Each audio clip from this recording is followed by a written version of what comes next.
So it's Thanksgiving season, and being thankful is literally the number one tool you have to a happier life. Really, without a doubt. And today on As Coach Aidan, I want to talk about how we can actually actively be grateful so that we can lead a happier life. Woohoo! I love Thanksgiving because, first of all, I get to visit a friend. Yay, Yahoo! And so you might have noticed the change in the background. And also, I get to have 12-hour eating binges guilt-free. This is filmed the day after Thanksgiving, and I am, oh my god, very happy about yesterday. But I love Thanksgiving because it really helps me reflect on what I am grateful for. And a lot of people just throw that around. I'm grateful for this, I'm grateful for that. What I mean is, if you really want to be grateful, you have to actually sit down and pay attention to that which you are grateful for. And actually notice what you're grateful for.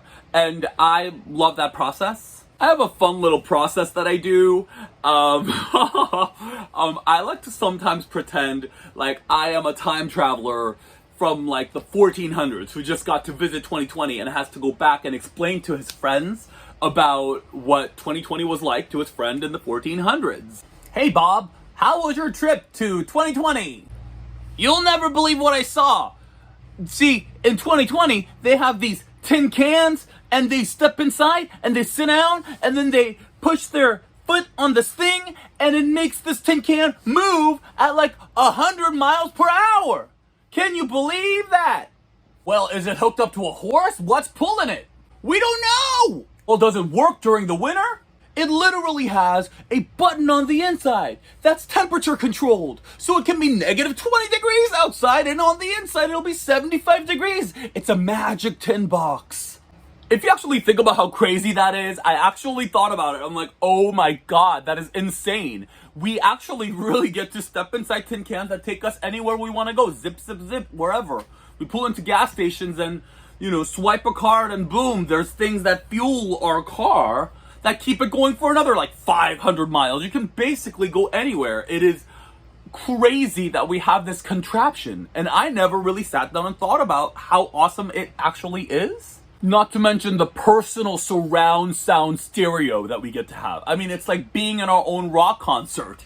It's pretty cool. Okay, running water. That's crazy to me. Okay, like think about it. We have a faucet, we just turn the water on and it's nothing, just water comes.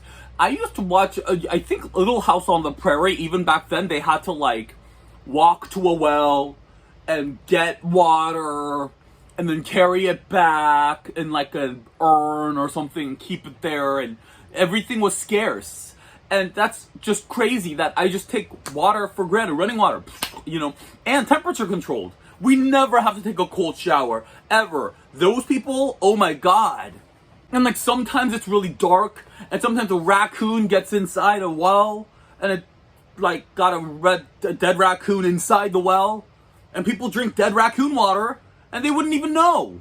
I sometimes think about this too, if a gay couple in the 1950s were to travel to 2020, what would their experience be? Hi Greg, how did you like your trip to 2020?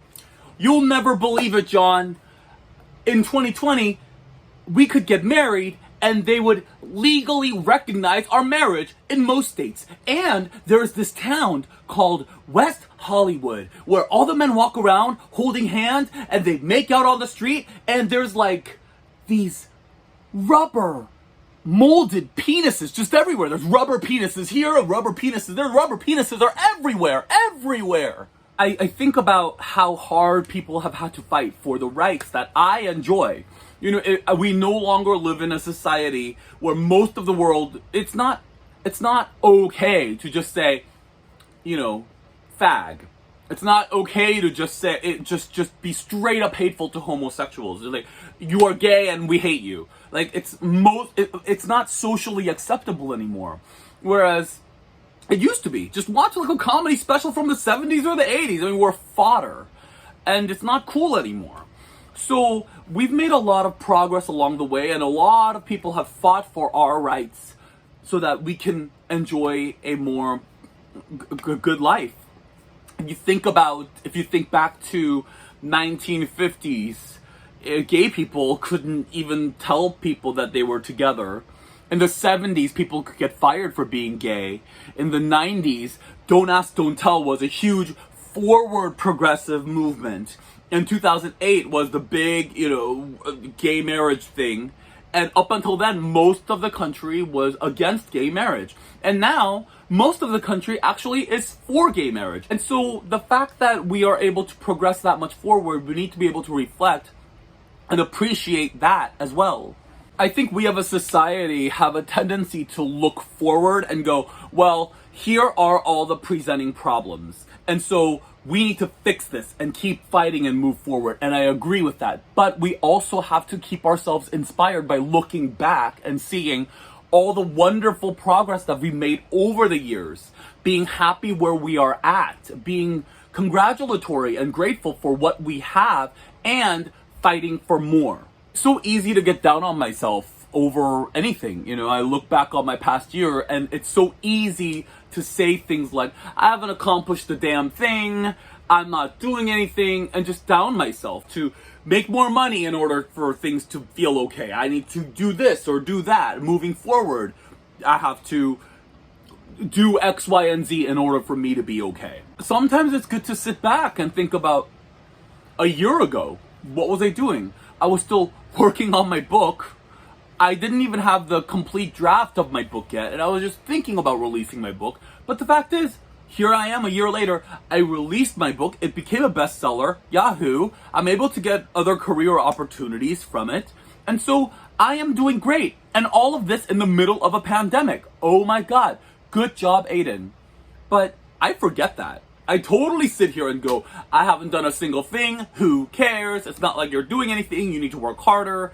And so it's so easy to completely discredit myself for all the wonderful work that I did do and look forward and go, well, you're not going to feel good enough unless you get that. And I think that's a major flaw, because when do we ever get to feel good? When do you ever get to feel good about yourself? When do we ever get to feel good about the world we live in? Sure, it's not perfect, but do we ever get to feel that we've made wonderful progress? And we have. It's ridiculous to say that we have not made any progress. So I say gratitude and Thanksgiving is not just about being grateful. Sure, yes, please. Call your mother. Be thankful for your mother. Be thankful for your friends. But also be thankful for all of the wonderful progress that we have made. All these things that we take for granted as a result of all of the wonderful work that collectively we as a whole have done getting here. Running water. Someone invented running water. Someone invented the car. Someone fought for our rights to be here and not be openly discriminated against. I am an Asian person. I can't be prevented from purchasing property. So all of those things have been a result of someone's work. We have moved far. We have come far. So let's look at that, appreciate it, and take on the full gratitude for that so that we can energize ourselves so we can move us forward. So that future generations can look at us and go, wow, look at what they fought for. Trans rights, right? Black Lives Matter, all of that. We can continue to fight and appreciate what's happened so far. And I think that's a really important thing to do to keep ourselves energized moving forward.